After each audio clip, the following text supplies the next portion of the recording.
भगवान जिसे अपनाना चाहते हैं उसे सब जगत ठुकराने लगता है। पकड़ो, ये जो रोना धोना शुरू कर देते हो कि अब तो हमसे कोई बात नहीं करता, अब तो ऐसा, ये भगवान की विशुद्ध कृपा है जो ये मोह जाल, अज्ञान, अविद्या ये तुमसे दूर हो रही है, असलियत समझ में आ रही है। विश्वास कीजिए इस बात पर, भगवान की कृपा की अवहेलना मत कीजिए। यदि तुम्हें कोई तिरस्कार कर रहा है, तुमसे कोई बात नहीं कर रहा है, तुम्हारे सामने भारी समस्याएं आ रही, तो कृपा है हमारे श्री हरि की। अब ऐसा विधान होने वाला है जिससे जन्म जन्म की बिगड़ी बनने वाली है। मान लो बात। भगवान जिसे अपना प्रेम देना चाहते हैं उसको सब जगत से ठोकर लगवा देते हैं। ऐसा ही है, ऐसा ही है। जिस पर भगवान कृपा करते हैं उसे जगत में कोई प्यार नहीं करता, और वो ठुकराया हुआ जगत का जब भगवान के द्वार पर आता है तो निहाल हो जाता है। कृपा करते हैं तब ठुकराते हैं, ये कृपा होती है। अगर चिंतामणि वैश्या बिल्वमंगल जी को ठोकर न लगाती तो भगवत साक्षात्कार की योग्यता ना आती। जगह जगह पर ऐसा देखा गया कि जब जगत की ठोकर लगी तो भगवान का द्वार उसे दिखाई दिया। फिर भगवान ने इतना ऊंचा उठा दिया कि उसे भगवान स्वरूप मानने लगे हम। बिल्वमंगल जी को बिल्वमंगलाचार्य भगवत स्वरूप माना गया। किसी भी वस्तु से, व्यक्ति से, स्थान से जब ममता होती है तो अज्ञान इतना बढ़ जाता है कि भगवान हैं भी कि नहीं ऐसा संशय होने लगता है। ये महापुरुषों के वचन हैं। जब भगवान कृपा करते हैं और सब जगह से ठोकर लगती है और ममता भगवान के चरणों में हो जाती है, तब उसको जो ज्ञान, जो आनंद प्राप्त होता है वो कहीं नहीं है। जैसे हम स्वप्न में बाजार देखते हैं, मित्र देखते हैं, शत्रु देखते हैं, अच्छा देखते हैं, बुरा देखते हैं, लेकिन जब जगते हैं तो सब झूठा होता है। ऐसे ही उमा कहो मैं अनुभव अपना, सत हरि भजन जगत सब सपना। जब भगवान कृपा करते हैं तो स्वप्न टूट जाता है जगत का, जो हम ये माने हुए हैं ये मेरे, ये अपने, ये मुझे बहुत प्यार करते हैं, झूठा स्वप्न टूट जाता है। भगवान उसी को मिलते हैं जो अपने आप को अपनी मानी हुई मान्यता के सहित अपना अस्तित्व भगवान के हाथ दे देता है। भगवान ऐसे उपासक को अपने आप को दे देते हैं। सौदा पक्का, आप अपने आप को दे दीजिए, कुछ न रहे आपका, तो भगवान अपने आप को दे देंगे। अहम भक्त पराधीनो असुतंत्र इव दीजिए, मैं भक्तों के हाथ बिका हुआ दास हूं। भगवान कहते मैं हूं भक्तन को दास, भगत मेरे मुकुट मणि। पग चापूं और सेज बिछाऊं, नौकर बनूं हजाम, हाकू बैल बनो गढ़वारो, बिना तनख्वाह रथवान। यही तो मेरे मन में ठणी, भगत मेरे मुकुट मणि। अपनो परण विसार, भगत को पूरो परण निभाऊं। जाचक जाचू कहे तो बेचे से बिक जाऊं। जैसे पतिव्रता नारी घणी, भगत मेरे मुकुट मणि। मैं भक्तन को दास, भगत मेरे मुकुटमणि। यदि भक्त अपना सर्वस्व समर्पित कर देता है तो भगवान भी भक्त के हाथ में बिक जाते हैं। ये सौदा महंगा नहीं, बड़ा सस्ता है, क्योंकि आप अपना जीवन तो भोगों में ही बेच दिए जो नाशवान है। एक बार ये सौदा करके देखो, बहुत महंगा है, बहुत सस्ते में मिल रहा है। प्राण दिए ये प्रेम न पइए, ऐसो महंगो आए सखीरी। बड़ा महंगा है, अगर प्राण देने से मिल रहा है तो दौड़ के ले लो, कहीं दूसरा ना ले ले। हमारा जीवन सार्थक हो जाएगा यदि हम अपने आप को श्री भगवान के हवाले कर दें। मन वचन कर्म से अब मैं आपका हूं। दुख दो या सुख दो, दुर्गति हो या सदगति हो, अब केवल आप ही मेरी गति हो। बहुत बड़ी उत्तम बात है। भगवान के लिए अपना सर्वस्व समर्पित कर दो, अभी बेपरवाह हो जाओगे। ये जो चिंता है, जो शोक है, जो नाना प्रकार की परेशानियां हैं, ये अहंकार कारण है। अहंकार। भगवत प्राप्ति कुछ कठिन नहीं है, बिल्कुल कठिन नहीं है, किसी साधन की जरूरत नहीं है। साधन केवल असाधन त्यागने के लिए, असाधन त्याग दो, अभी भगवत स्वरूप प्रकाशित हो जाए, क्योंकि वो है, जो है उसको किसी साधना से पैदा नहीं किया जाता, वो है। साधन से असाधन का नाश हुआ, मन शांत और निर्मल हुआ, भगवत साक्षात्कार हो गया। पर एकमात्र समर्पण इसमें काम करता है, मन वचन कर्म से समर्पण। एक पद महापुरुषों ने गाया कि हरि मेरा सर्वस्व आपको समर्पित है, मेरी गति तुम ही, अनेक तोष पाऊं। बहुत जोर की बात है, बड़े महापुरुष का पद है, श्री सूरदास मदन मोहन जी महाराज। अगर हमने अपने प्रभु को सर्वस्व समर्पण कर दिया तो अनेक तोष पाऊं, अनेक प्रकार से अपने भक्त का सुख। भगवान का एक नाम है भक्त जनमन रंजन, अपने भक्त के मन को अपार आनंद देने वाले बन जाते हैं। प्रायः लोग डिप्रेशन के शिकार होते चले जा रहे हैं। क्यों? कल भी एक यहां बहुत परेशान, डिप्रेशन है कि आप समझिए पहले, व्यर्थ का चिंतन, व्यर्थ की कल्पना, व्यर्थ का भय, व्यर्थ की घबराहट, कहीं ऐसा ना हो जाए, कहीं ऐसा ना हो जाए। क्यों ऐसा हो रहा है? पाप कर्म किए हैं, पाप कर्म किए हैं, अब उनके दंड का समय आ रहा है। तो सबसे पहले बुरी दशा आने के पहले बुद्धि बदली जाती है। जेहिका विधना दारुण दुख दीन, तेहि के मति पहले हरिलीन। सिद्धांत को समझो। और व्यर्थ की कल्पना, अगर उसी समय ये बात आने लगे पॉजिटिव, क्या होगा?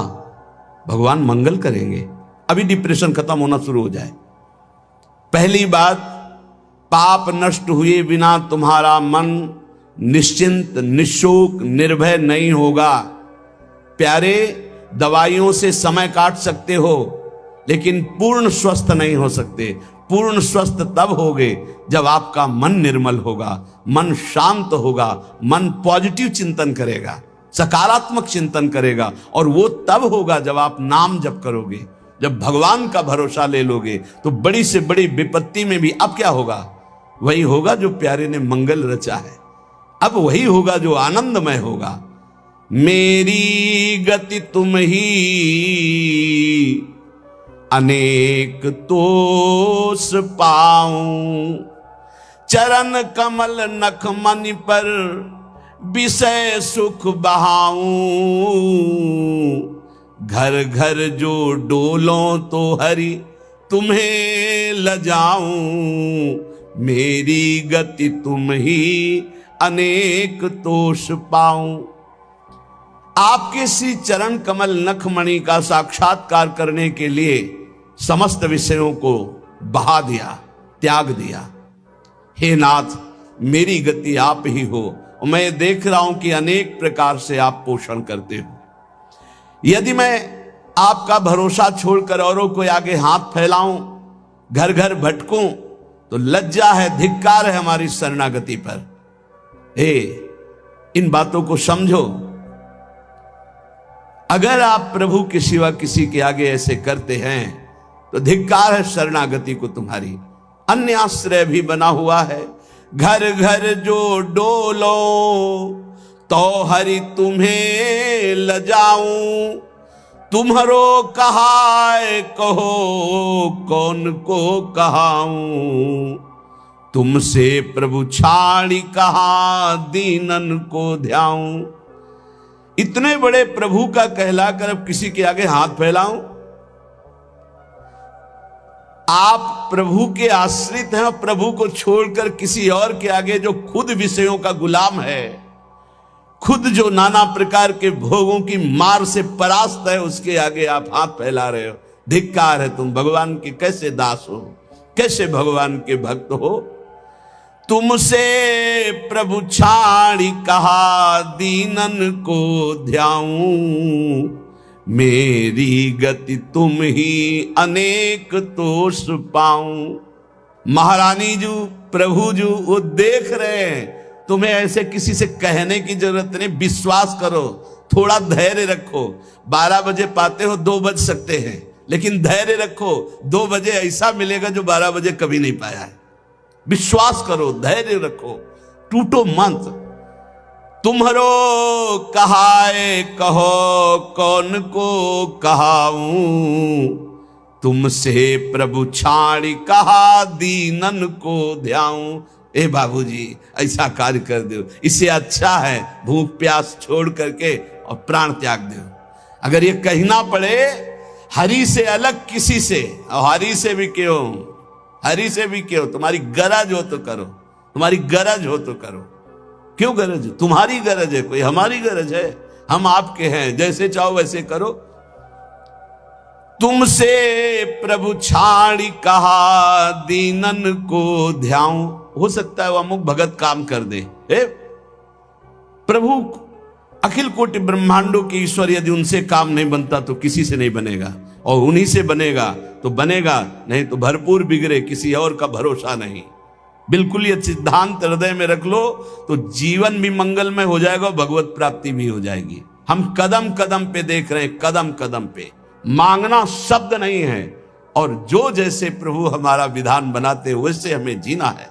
हमारा परमार्थ भगवत प्रसन्नता के लिए, अर्थ के लिए नहीं, व्यवस्था के लिए नहीं। मानो हमारी कोई व्यवस्था नहीं होगी तो 50-100 निकलो, 4 गांव में जाओ, रोटी मांग के लाओ, सब बैठ करके नमक रोटी खाओ, राधा गुणगान करो। अरे बिजली नहीं रहेगी तो दीपक से सत्संग हो जाएगा, माइक नहीं रहेगा तो इतना आवाज में दम दे देंगे श्री जी की आप तक आवाज पहुंच जाएगी। और जो होना है वो पक्का होना है। हम आशा क्यों करें भोगों की, धन की और भोगी पुरुषों की? आशा भोगी आस नहीं, आशा ही परमम दुखम नैराश्यम परमम सुखम। इधर से निराशा, आशा एक केवल स्वामिनी जी से, आशा एक केवल स्वामिनी जी से, वो भी स्वामिनी जी से कुछ लेने के लिए नहीं, स्वामिनी जी को सुख देने के लिए। आशा से दास्यम वृषभानु जायास, केवल एक आशा कि मैं आपकी दासी बनूं, मैं आपको सुख पहुंचाऊं। शीश तुम्हें नाय कहो कौन को नवाऊं, कंचन उर हार छाड़ी कांच क्यों बनाऊं। मणिगण पुंज ब्रजपति छाड़त हित हरिवंश कर गई कंचू। प्रभु को छोड़कर संसारी पुरुष का आश्रय कभी नहीं। एक बार सदगुरुदेव भगवान के पास एक आए, बैठे, थोड़ी देर चर्चा हुई, फिर उन्होंने कार्ड निकाला। ये क्या है? बोले इसमें नंबर है, कभी आपको कोई जरूरत हो तो फोन करवा देना। हाँ, जब से बचपन से बाबा जी बने आज तक तुम्हारे नंबर से ही काम चलता रहा। एकदम ले चलो, हम श्री जी से बात करेंगे कि तेरे से बात करेंगे? चल, जरूरत हमें क्या है? जरूरत ना पड़े इसी बात के लिए तो बाबा जी बने पड़े। हमारी कोई जरूरत नहीं, आपको जरूरत हो तो करो। जाही ना चाही कबों कछु, हमें नहीं चाहिए। हम तो उसी में राजी हैं जिसमें आप राजी हो। जैसे रखोगे वैसे, ज्यो ज्यो राखत हो त्यों त्यों रहियत हो हरि। भगवत शरणागत, चाहे गृहस्थ हो चाहे विरक्त, अन्य आश्रय नहीं, भगवत आश्रय। शीश तुम्हें नाय कहो कौन को नवाऊं, कंचन उरहार छाड़ी कांच क्यों बनाऊं।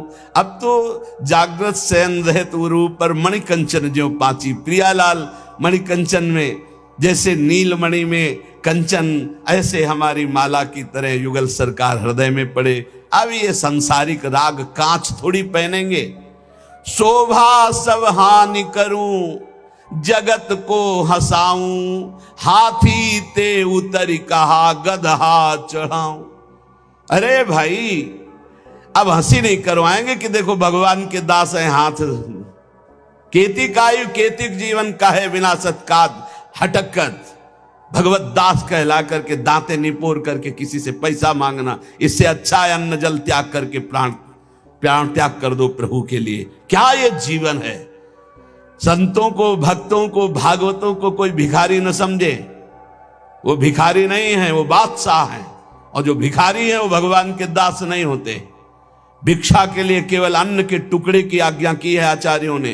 भिक्षान्नम औषधम, भूख लगेगो मांग खाऊंगो गिनो न सांझ सवेरो। अगर धैर्य नहीं है तो ये सिद्धांत, और धैर्य है तो आकाश वृत्ति लेकर बैठ जाओ। वो तुम्हारे प्राणों का जब पोषण करना होगा तब भेज देंगे, और प्रणाम करके हाथ जोड़ के विनय करके तुम्हें पवा जाएंगे।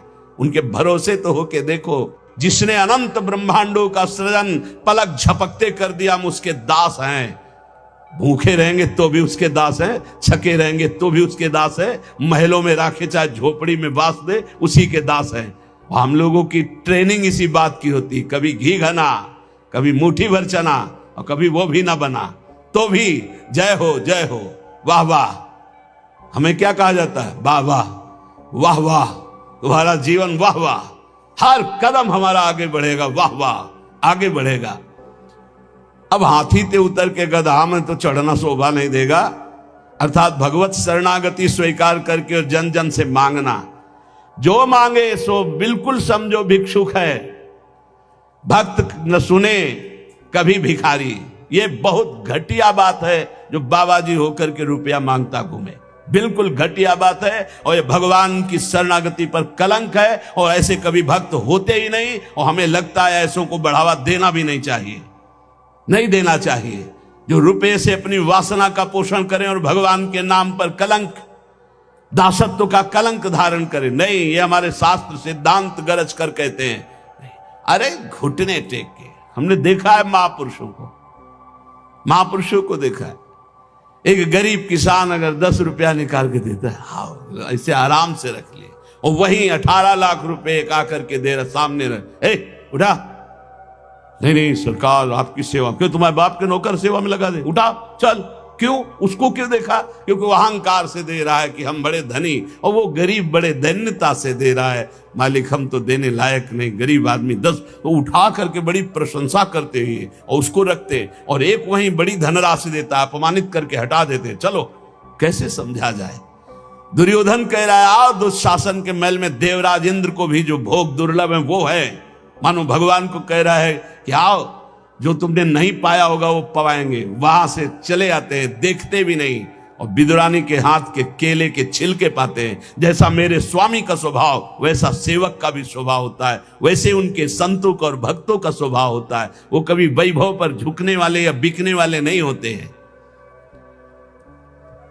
शोभा सब हानि करूं जगत को हंसाऊं, हाथी ते उतर कहा गदहा चढ़ धाऊं। एक जगह है जहां ये पश्चाताप होना चाहिए कि मेरे पास वो कुछ नहीं है जिससे मैं इनको लुभायमान कर सकूं। वो है संत, वो भगवान के जन, जिनके सामने जाकर तुम्हारा सब हेकड़ी धूल धूसरित हो जाए और लगे मैं इनको रिझाऊं कैसे, मेरे पास तो वो है ही नहीं जिससे ये रिझते हैं, ये लगना चाहिए। हाथी ते उतरी कहा गदहा चढ़ धाऊं, नंबर ले लिया, उसको संभाल के रख लिया। क्यों? कब जब जरूरत पड़ेगी तो फोन करेंगे। करो फोन इनका, यमराज का फोन जब आएगा तो ये कोई फोन तुम्हारे काम नहीं करेंगे। अगर हरि का केवल नंबर रखा है, सेव है एक नंबर, एक ही नंबर सेव है, राधा राधा राधा, तो ठीक घंटी बजते ही उत्तर मिलेगा। और अगर सैकड़ों नंबर सेव हैं तो किशोरी जी जानती है इसको हमारी विशेष आवश्यकता है, इसके बहुत से नंबर हैं। देख लो मोबाइल वालों, आखिरी नंबर इन्हीं का लगता है, तो पहला जो इनका नंबर और आखिरी नंबर इन्हीं का रखेगा। पहला भी नंबर है और आखिरी भी इन्हीं से, आदि भी इन्हीं से, अंत भी इन्हीं से, तो मध्य भी इन्हीं का। जीवन मंगल में हो जाएगा। हमारी बात मान लो, हम जीवन भर के अनुभव की बात करते ऐसे, अब तो बिगड़ा, और भरोसा इनका तो ऐसा चट संभल के खड़ा हो गया, पूछो मत। कई ऐसी घटनाएं, बड़ा सब व्यवहार का सिस्टम देखते हैं हम। किसी भी तरह का कोई प्रतिग्रह लेने की यहां आज्ञा नहीं है, किसी भी तरह का कोई प्रतिग्रह। और बड़े बड़े खर्चे का जब आता है तो देखते कैसे श्री जी करती, केवल श्री जी स्पष्ट दिखाई देता है। ये स्वामिनी, मैं इसको जानता भी नहीं कौन है, और रोकर घुटने टेक करके अपने आप व्यवस्था कर जाता है। तो शोभा सब हानि करूं जगत को हंसाऊं, हाथी ते उतर कहा गदहा चढ़ धाऊं। जब वीर शिवाजी को पता चला कि जिन तुकाराम जी महाराज का ऐसा प्रताप है, उनके घर में खाने की भी व्यवस्था सही ढंग से नहीं, और ढेर लगा दिया अन्न के बोरे, घी के बड़े बड़े टीन, बूरा के बोरे, सब व्यवस्था। आप कीर्तन करके जब घर पधारे तो बोले ये सब क्या? बोले छत्रपति वीर शिवाजी ने सारी व्यवस्था की। पत्नी ने बताया, बोले इसी समय तुरंत घर से बाहर करो, सब एक भी दाना नहीं रखना। जबकि महाभागवत शिवाजी थे, एक भी दाना नहीं, हम केवल हरि के दिए जीते, हम किसी और के नहीं, हम केवल विठ्ठल के दिए जीते हैं, ये नहीं ये नहीं, सब हटवा दिया।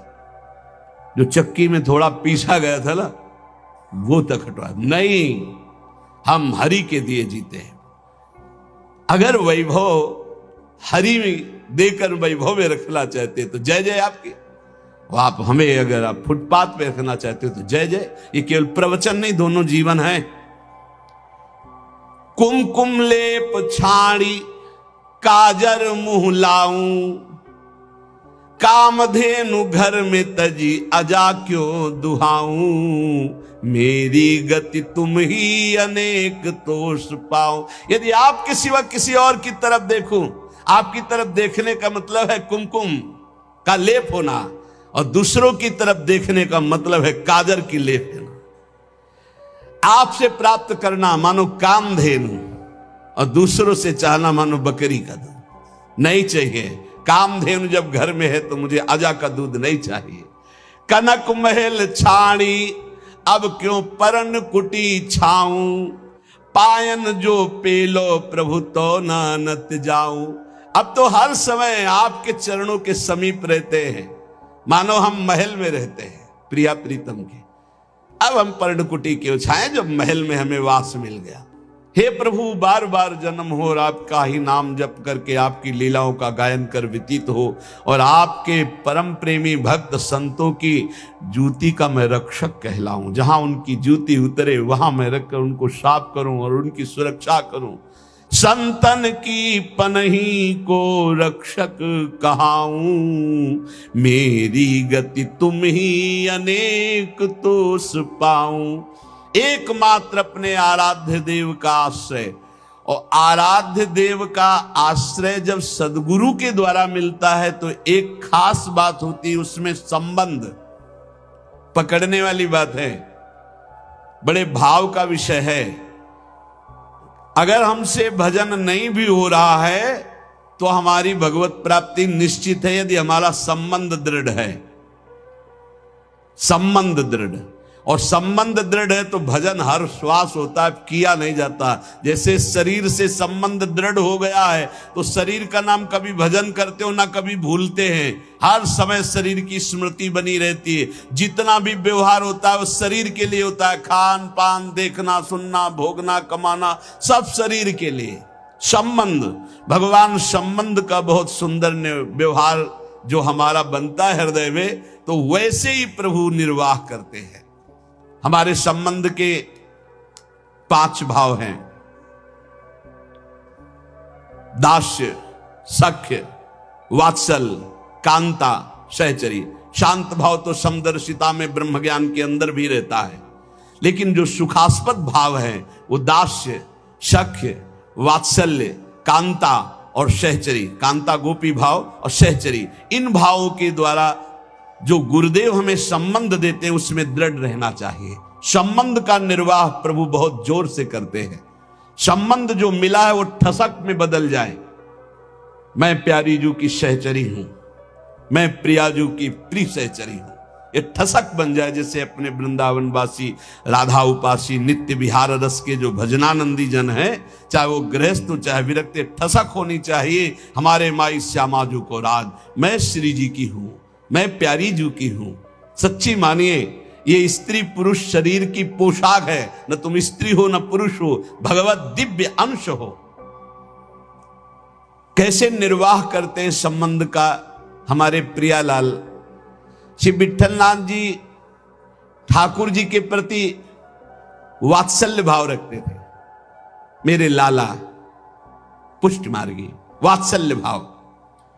जैसा भाव करोगे वैसे ही, ये था माम प्रपद्यन्ते तास्तथे भजाम्य हम। ठाकुर जी के प्रति इनका पुत्र भाव था, मेरा लाला। जैसे नंद बाबा, ठीक ऐसा ही भाव श्री विट्ठलनाथ गोस्वामी जी का। एक बार श्री श्रीनाथ जी को दूध पवा रहे थे, ठाकुर जी ने एक घूंट पिया दूध और कटोरा ऐसे हटाते हुए कहा जय जय, क्या कमी रह गई दूध में? ठाकुर जी ने कहा बहुत मीठा कर दिया, मिश्री बहुत अधिक डाल दी, मुझसे पिया नहीं जाता। बड़ी मनोहार करी, आज पी लो कोई बात नहीं, क्योंकि पुत्र भाव है। ठाकुर जी ने बड़ा ऐसे करते हुए पिया। दूसरी बार भोग में आपने मिश्री कम मिलाई, ठाकुर जी ने एक घूंट पिया, ऐसे कर दिया। कहा जय जय, आज क्या कमी?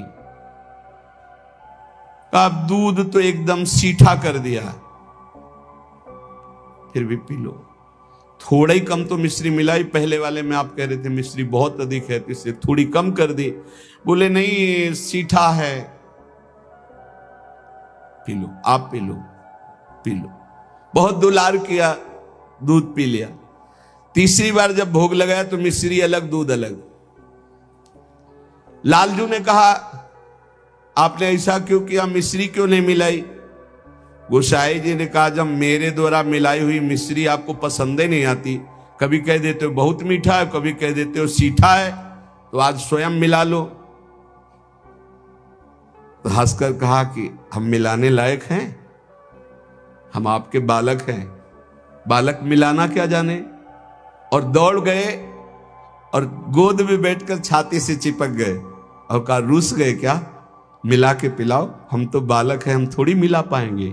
ये था माम प्रपद्यन्ते, वात्सल्य भाव, मेरे पुत्र हो। तो वैसे ही ठाकुर जी गोसाई जी के हृदय से चिपक करके श्री श्रीनाथ जी कहने लगे मैं तो आपका बालक हूं ना। अशुभ प्रवाह होने लगा। ठाकुर जी ऐसे महान सुख देते हैं जो जिस भाव से। एक दिन मचल गए, सैया रचना करके जब शयन कराने को गए, कहा यह सैया ठीक नहीं है, दूसरी सैया ले आए। ये बिछौना ठीक नहीं है, दूसरा बिछौना ले आए। नहीं नहीं ये रंग मुझे पसंद नहीं, और रंग का बिछौना बिछा दिया। अब कितने बिछौना कितनी सैयाएं बदल दी लालजू महाराज बार बार, ये ठीक नहीं, ये ठीक नहीं। पसीना पसीना हो गए थे गोसाई जी। गोसाई जी ने कहा कि आपको कौन सी सैया पसंद आएगी, कौन सा बिछौना पसंद आएगा? बोले बताओ, तुम सैया बनो और तुम्हारी छाती पे हम सोएंगे, क्योंकि हम यशोदा मैया की गोद में ही सोते। अगर दिन में कभी अथाई में बाबा के पास गए तो उनके तोंद पे लेट के सोते, तो आप लेटो और आपकी गोद में हम। श्रीनाथ जी, श्री विट्ठलनाथ जी गोस्वामी जी की गोद में जैसे मां की गोद में बच्चा, ऐसे श्रीनाथ जी सोए। एक दिन श्रीनाथ जी के सामने गिरिराज जी से बंदर आया, हु ऐसे किया, वो जैसे बंदर करते हु ऐसे, वो बड़ी जोर रो पड़े श्रीनाथ जी। और गोस्वामी जी सेवा में थे, तत्काल गोस्वामी जी के ऐसे गोद में चिपक गए और कहा बंदर मुझे डर लगता है। गोसाई जी ने कहा इस बंदर से डर लगता है? बड़े बड़े भयंकर बंदर, न जाने कितने महाबली बंदर और बड़े बड़े भयंकर राक्षस, रामा अवतार में तुम कैसे मारे होगे राक्षसों को, और कैसे तुम्हारे साथ बंदर सेना थी, हमारी तो समझ में नहीं आता। ऐसे कह के मन में पर्वताकार बंदर, महाभयानक राक्षस हो, यहां छोटे से बंदर को देख के चिपक गए और डर करके कहते मुझे बंदर से डर लगता है। जब शयन करने गए तो ठाकुर जी ने शयन में कहा कि देखो गोसाई जी, एक ही भाव रखो, एक म्यान में दो तलवार नहीं होती। यदि पुत्र माना है तो केवल पुत्र मानो, अगर भगवान मानोगे ऐश्वर्य तो फिर पार नहीं पाओगे, हम ऐसा ऐश्वर्य दिखाना शुरू कर देंगे। अगर पुत्र माना है तो केवल पुत्र ही मानो, तो तुम्हारा बेटा बंदर से डरेगा कि नहीं? तो हम वैसे ही डर रहे हैं जैसे बेटा डरता है। और अगर ये कि भगवान ऐश्वर्यशाली, तो फिर पार नहीं पाओगे, हम इतना ऐश्वर्य दिखा देंगे। एक म्यान में दो तलवार नहीं रहती। गोसाई जी जगे एकदम, और श्रीनाथ जी को देखा पास में, तो गले से लगा करके दुलार करते हुए, वात्सल्य भाव। एक दिन चूड़ी पहनाने वाली आई। गोसाई जी ने कहा कि जाओ हमारे घर में जितनी बहुएं हैं सबको चूड़ी पहना दो और पैसा यहां ले लेना आके। आपके 7 पुत्र थे तो 7 बधुएं थी। गोसाई जी ने ये नहीं कहा कि 7 बधुओं को पहना देना। आनंद मूर्ति हमारी प्यारी जो है अशुभ प्रवाह होने लगी। ऐसा उसको लगने लगा कि आनंद के आवेग में मुझे मूर्छा आ जाएगी। नीलांबर का हल्का सा घूंघट है, मनो मृणाल, मनो कमल लाल, ऐसे सुंदर कर कमल। वो सोच रही इनके कर कमल में पहनाने लायक तो चूड़ियां ही नहीं हमारे पास। श्री जी ने इशारा किया, पहनाओ। किसी तरह वो प्रेम शिथिल होते हुए जैसे जैसे इशारा होता गया वो चूड़ियां पहनाई। बहुत देर तक वह शुभ प्रवाह करती रही। इसके बाद गोस्वामी जी के पास उसको ले जाया गया। गोस्वामी जी ने 7 बहुओं की चूड़ी के कितने पैसे होते, तो उसने कहा 7 नहीं 8। गोसाई जी ने कहा 7 बहुएं तो तू 8 की बात कैसे कह रही? तो उसने कहा मैं कसम खा के कहती हूं मैंने 8 बहुओं को। तो बोले जब 7 हैं ही तो 8 कैसे? तो उनका मैं कसम खा के कहती हूँ 8 बहुएं थी और मैंने 8 को पहनाई है, और जो 8वीं थी वो इतनी सुंदर थी, इतनी, और रोने लगी। गोसाई जी ने कहा कि ऐसा कैसे हो सकता है, चलो इससे झंझट हटे। 8 बहुओं की चूड़ी पहनाने के पैसे दे दिए। जब रात्रि में शयन किया तो श्री जी ने गोसाई जी से कहा कि उस चूड़ी वाली से क्यों झगड़ रहे थे? क्या आप प्रीतम लालजू को आप अपना पुत्र नहीं मानते? हाँ पुत्र तो है ही, वो हमारे मानने की क्या बात है। तो मैं कौन हूं? पुत्र बधू हुई कि नहीं? अगर आप कहते 7 बहुओं को पहना दो तो मैं कदापि नहीं जाती। आपने कहा मेरी सब बहुओं को पहना दो, तो 8वीं मैं हूं, मैंने ही धारण। श्री जी के इन वचनों को सुनकर गोसाई जी तत्काल उठे और बैठे बैठे रात भर रोते रहे कि लाडली जू कितनी कृपालु, कितना भाव स्वीकार करने वाली है। यहां एक बात ध्यान रखनी है कि गुरु प्रदत्त भाव के अनुसार, संबंध के अनुसार जब सेवा की जाती है तो बहुत जल्दी वो सेवा सिद्ध हो जाती है। आराध्य देव बात करने लगते हैं। भक्त की हर बात को प्रभु सुन रहे। गोसाई जी ने कहा जाओ सब बहुओं को चूड़ी पहना दो। सुन रही ना श्री जी, इसीलिए चूड़ी पहनने गई। हमारा भाव दृढ़ होना चाहिए, भाव में कमी नहीं होनी चाहिए। जैसा हम भाव गुरु प्रदत्त करेंगे वैसा ही इष्ट देव अनुभव कराएंगे। जाकी रही भावना जैसी, प्रभु मूरत देखी तीन तैसी। एक अयोध्या में उमापति नाम के महापुरुष निवास करते थे। ये बहुत शास्त्रों के ज्ञाता और भजनानंदी महापुरुष थे। तो इनको अपने में भाव आता था कि मैं गुरु हूं राम लक्ष्मण भरत शत्रुघ्न का, ये मेरे पुत्र और शिष्य के समान है। तो ये जब मंदिर में जाते कनक भवन में, तो कनक बिहारी राम जी को ये माला खरीदते हो, पहन के जाते और अपना पहना हुआ माला देते कि राम जी को और लक्ष्मण जी को पहना दो। और सीता जी के लिए कहते कि आधा दरवाजा मोड़ दो, पर्दा कर दो, बहू है हमारी। ये रोज ऐसा करते। पुजारी वैसा ही कहते, जैसा ही कहते, क्योंकि महापुरुष थे उमापति जी। पर वैष्णव जन संत जनों को अच्छा नहीं लगा कि भगवान को अपनी पहनी माला पहनाते हैं। सब वैष्णव जन खिलाफ हो गए और कहा ऐसा नहीं हो सकता, भगवान केवल तुम्हारे नहीं कि तुम आकर अपनी प्रसादी माला भगवान को पहनाते हो। तो उन्होंने कहा यदि आप लोग ऐसा कहते हो तो हमारी बात सुन लीजिए। गुरु के सामने शिष्य कभी अमनिया माला पहन ही नहीं सकता, भाई हमारे शिष्य हैं। बोले हम तुम्हारी इन बातों को नहीं मानते भावुकता की, लेकिन कल से आप ठाकुर जी को अपनी प्रसादी माला नहीं पहनाएंगे। वो अमनिया माला लेके आए 10। और कहा लो पहनाओ। तो जो राम जी के गले में डालते टूट के गिर जाती, लक्ष्मण जी के गले में डालते टूट के गिर जाती। 10 माला पहना दी, वो सब टूट के गिर गई। सब संत और वैष्णव खड़े देख बोले देखा ये भला अमनिया पहन सकते हैं जब मैं इनका गुरु हूं। वशिष्ठ भाव से वो रहते। फिर उन्होंने माला मंगवाई और सामने माला पहनी और जे ही दी कि लो पहनाओ, वो माला टूटी रही, वो माला धारण हो गई। पंडित जी ने सब संतों से प्रार्थना की कि ठाकुर जी को जिस भाव से भजा जाता है ठाकुर जी वैसा ही व्यवहार करते हैं। आप अपने स्वामी के रूप में देखते हैं, लेकिन ये हमारे शिष्य हैं, हमारे पुत्र के समान हैं, क्योंकि मैं वशिष्ठ भाव से रहता हूं, इसलिए प्रभु मेरे भाव का पोषण कर रहे हैं, आप लोग अन्यथा ना समझिए। और जब मंदिर जाते तो पुजारी से कह देते कि जानकी जी की तरफ का दरवाजा थोड़ा सा जैसे बहु ओट में होती है ऐसे करो, कर देते। भावानुसार पुजारी जी जे ही देखते कि उमापति पंडित दर्शन करने आ रहे तो जानकी जी की तरफ दरवाजा कर देते या पर्दा कर देते। पुजारी जी विशेष सावधानी पूर्वक ऐसा करते। ये भी भक्तों को अच्छा नहीं लगा कि तुम ये अकेले थोड़ी दर्शन करते हो कि जानकी जी का, वो हमारी माता है, हमारे सर्वस्व हैं, आप ऐसा।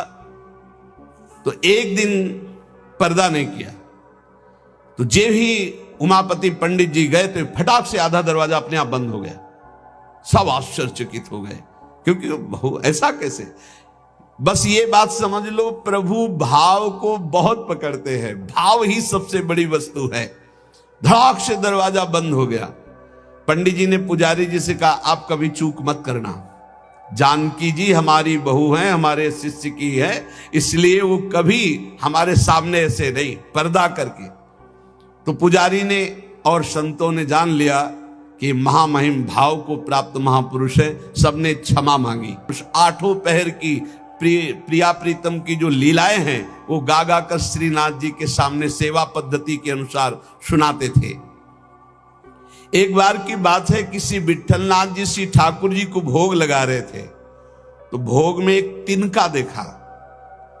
बहुत दुख हुआ कि मेरे सुकुमार लाडले ठाकुर और उनके भोग में इतनी असावधानी बनाने वाले तिनका। बहुत सावधान रहना चाहिए ठाकुर जी का, जब भोग बनाए तो बोलचाल में भी सावधानी रखे, कहीं थूक की छिट्टी ना चली जाए, मुख में ऐसा होता है।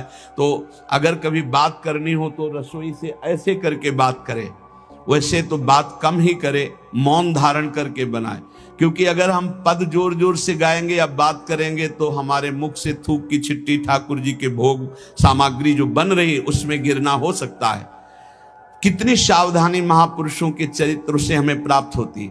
तिनका को देख करके बहुत दुखी हुए और कहा कि आज हम हैं, तब हमारे ठाकुर जी के भोग में तिनका निकला और कल हमारा शरीर छूट जाएगा तो तुम लोग कैसे हमारे ठाकुर जी की सेवा करोगे। तो मैं आज ही सन्यास धारण करूंगा और विचरण करूंगा, जैसा मनावे वैसा करो। आप इतना कहे तो सब लोग बहुत दुखी हो गए। सबने अनुनय विनय की कि एक बार अपराध क्षमा कर दो, ठाकुर जी के भोग में कभी त्रुटि नहीं होगी। आपने कहा हम परिहास में कभी झूठ नहीं बोलते, हमने कहा सन्यास लेंगे तो अब सन्यास लेंगे, अब हम तुम्हारे बीच में नहीं रहेंगे। श्री ठाकुर जी श्रीनाथ जी से आज्ञा लेने गए। ठाकुर जी ने बहुत उदास होकर के कहा गोसाई जी एक गेरुआ वस्त्र हमको भी मंगवा दो। बोले आपको क्यों जय जय, आपके पास तो बहुत सुंदर सुंदर पोशाक हैं। बोले हम आपके बिना नहीं रह सकते, अगर आप सन्यास लेंगे तो हम भी सन्यास लेके आपके साथ ही चलेंगे। देखो कैसा प्यार करते, जैसे माधोदास बाबा जगन्नाथ जी को प्यार करते तो जगन्नाथ जी से जाके आज्ञा ली, जय जय अब ब्रज 84 को साहब की लीला भूमि में जाना चाहता हूं, आदेश दे दो। बोले बाबा आपके बिना हम रह नहीं सकते। बोले नहीं जय जय, हमारे पास इतनी भोग सामग्री नहीं कि मैं रास्ते में आपको भोग लगाऊं, आपको नहीं ले जा पाऊंगा, पर हम जाएंगे ब्रज 84 को दर्शन करने आपकी लीला भूमि के। ठाकुर जी चुप हो गए, उनके आगे बस कहां। अब वो सुबह प्रातःकालीन चले। अब सुबह सुबह ही इतनी भूख लगे आई तो उन्होंने कहा आज तक कभी ऐसी भूख नहीं लगी। तो एक माई थी तो उससे कहा माई बहुत भूख लगी, कुछ मिल सकता है। तो बोले बाबा अभी बना देती हूं। तो कुछ समय में वो भोजन बना करके और पवाने, और जब पवा रही थी माधवदास बाबा को तो रोते जा रही थी, तो बाबा की दृष्टि गई। बाबा ने कहा, माई रो क्यों रही हो?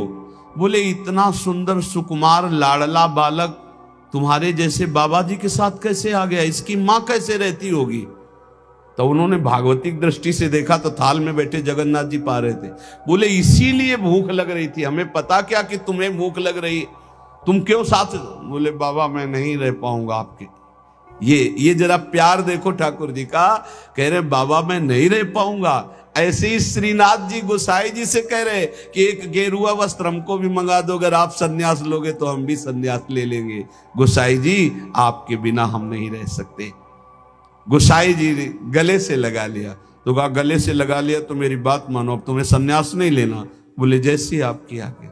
बोले, सेवा में त्रुटि अगर हो रही तो मुझे दुख नहीं तो तुम्हें दुख क्यों हो रहा है? तो बोले, तुम्हें दुख हो या ना हो, आप मेरे पुत्र हो, मेरे को दुख होता है कि मेरे लालन के भोग में तिनका कैसे आ गया। भाव समझिए। श्री विठलनाथ गोसाई जी स्वयं सेवा में सावधानी पूर्वक, पर कभी कभी अगर त्रुटि हो जाए सेवा में तो बहुत ही असंतुष्ट हो। यह ध्यान रखने का विषय है कि हम केवल विग्रह की पूजा नहीं कर रहे, साक्षात श्यामा श्याम विराजमान है, साक्षात श्री जी विराजमान। हम जल पिवाएं तो उसी भाव से, भोग लगावें तो उसी भाव से, पोशाक पहरावें तो उसी भाव से। श्री गोस्वामी जी शयन करते थे गोकुल में आकर, और नित्य प्रति श्री श्रीनाथ जी की सेवा में आते। यहां जतिपुरा गोवर्धन में श्रीनाथ जी विराजमान थे, तो आप घोड़े पे चढ़ करके आते थे। यदि कहीं आने में कुछ विलंब हो जाए तो अन्य सेवा चाहे कोई कर ले, पर आरती आप ही रोज करते थे, आरती सेवा आप ही करते थे। आज भी बल्लभ कुल में नियम चला आ रहा है कि और ठाकुर सेवा तो सब मिलके करेंगे, लेकिन आरती गोस्वामी वंशज ही करेंगे। श्री ठाकुर जी की अक्षुण्ण सेवा गोसाई जी अपने बालक के समान मानकर करते। जो भगवान निष्ठ सदाचारी पुरुष होते हैं तो उनका प्रभाव सबके ऊपर पड़ता है। उस समय भक्ति का वातावरण एक बन चुका था, जिसको देखो सब भगवान की भक्ति में निमग्न। जो श्री विठलनाथ जी थे, ये श्रीमद वल्लभाचार्य जी के द्वितीय सुपुत्र है। आपका जन्म प्रादुर्भाव विक्रम 1572 में काशी के निकट चुनारगढ़ में हुआ। श्री आचार्य महाप्रभु वल्लभाचार्य जी ने प्रयाग में अड़ैल में आकर आपका जन्मोत्सव मनाया। बड़े शुभ संस्कार बचपन से ही। आचार्य महाप्रभु जी के निरीक्षण में आपने समस्त शास्त्रों का सम्यक अध्ययन किया और गृहस्थाश्रम में प्रविष्ट हुए। आपकी दो पत्नियां थी, रुक्मिणी जी और पद्मावती जी। श्रीमद वल्लभाचार्य महाप्रभु जी के गोलोक गमन के अनंतर उनके ज्येष्ठ पुत्र श्री गोपीनाथ जी, ये द्वितीय पुत्र से श्री विठलनाथ जी, गोपीनाथ जी आचार्य गद्दी पर बैठे, परंतु थोड़े ही समय में वो गोलोकवासी हो गए। और गोपीनाथ जी के जो पुत्र थे श्री पुरुषोत्तम जी, वो अभी बाल्यावस्था को थे, तो विठलनाथ जी को ही सारा कार्यभार संभालने को मिला आचार्य गद्दी का। ठाकुर जी की सेवा, ठाकुर जी का सब ऐश्वर्य श्री विठलनाथ जी संभाले। श्री विठलनाथ जी संभाले तो, पर कृष्णदास जी ये वल्लभाचार्य जी के शिष्य और ये संपूर्ण सेवा सामग्री के अधिकारी थे। यहां एक बहुत सूक्ष्म विषय निकल के आता है कि कभी गुरु और गुरु वंशज के प्रति थोड़ा भी हे भाव न कर ले, नहीं तो दुर्गति पक्की है, चाहे जितना बड़ा उपासक हो।